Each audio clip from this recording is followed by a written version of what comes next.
Welcome back to the channel, and in this tutorial I will show you how you can actually make image much more colorful in details, and also like in the overall scene it will look like much more vivid, much more vibrant. So here I have my sample image that I'm gonna do, and in this image I am gonna make the sunlight much more pop up. So let's just go to curves and yeah, just go to the channel of rate and increase it a little bit, just a little bit, because if we do much more then it will look like much like overall rate, but now it looks little bit increase in details, just a tint of red. And now let's change the color to blue and decrease the blue a little bit, so that will bring up much more sunlight to the scene. But don't do over, because that will look like it's sort of like a freakishly yellow tint. So now it looks popped up, and let's just do a little bit of adjustment on that, and that will be her face. So especially on lips and all. So let's go to the adjustment layer and get a vibrance and adjust it to, let's just say, 400. And yeah, place on the clipping mask, Control I to invert it, and by inverting we will paint over to the areas that we need to actually look like need some popping in the color.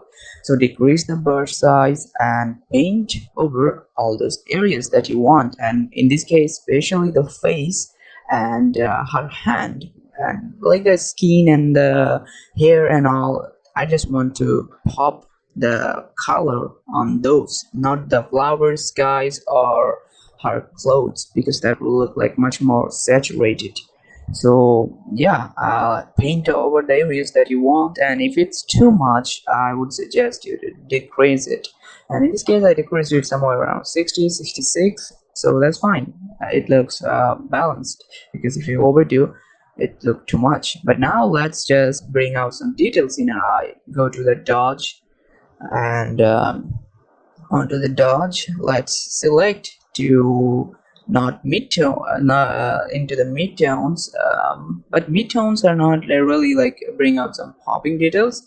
So let's just go to highlights and change it the exposure to 30%. 30% would do great. And also be sure to turn on protect tones, because protect tones is like it's gonna not ruin the color while you are increasing the brightness. So yeah, let's just adjust the eyes colors, and now you can see the details are coming, like it's looking much more surreal, much more dramatic. There you go. It looks very much more detailed, much more improved.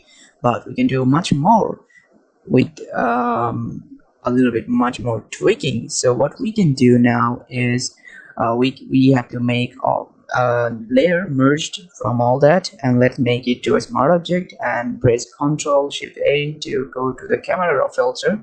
Camera raw filter is a highly powerful tool, and inside all that we can do a lot of work, and especially the color grading section of camera raw filter. It's very powerful. You can basically choose to do color grading just inside that. For example, let's go to there. We can change the highlights.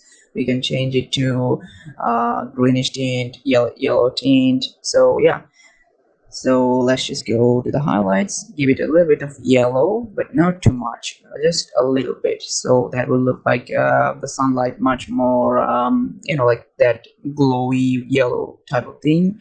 And also the highlights, give it a little bit of yellow orange tint, and for the midtones, give it a little blue, so that will balance out all the sections. Now you can see it looks much more popped out, much more like the sunlight, it's much more acting in this.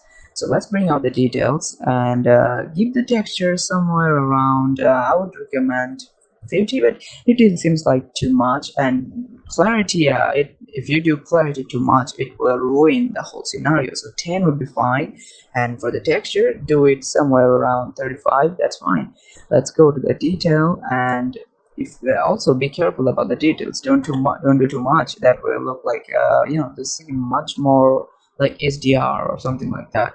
So 25 is that's fine. And now what we can do as a final touch to the scene is add some grain, so that will make the scene much more fitting to. So let's just go with somewhere around 12 or 13. That will make the scene much more balanced with the grain. So choose somewhere around 10 to 15 by your task, because doing too much, it will make look like a sort of like a BHAs, or like one of those retro kind of things. We don't want that. That will ruin our image. So there you go. Now just make a group of all the images and all the layers that you did adjustment before and after, to check that what we did. There you go. Before and after, it looked much more detailed, much more popped up in the color, and the sunlight looks nice now. So if you like this tutorial, and make sure to leave a like and comment and subscribe to the channel. More tutorials are coming up. So have a nice day, and I'll see you on the next one.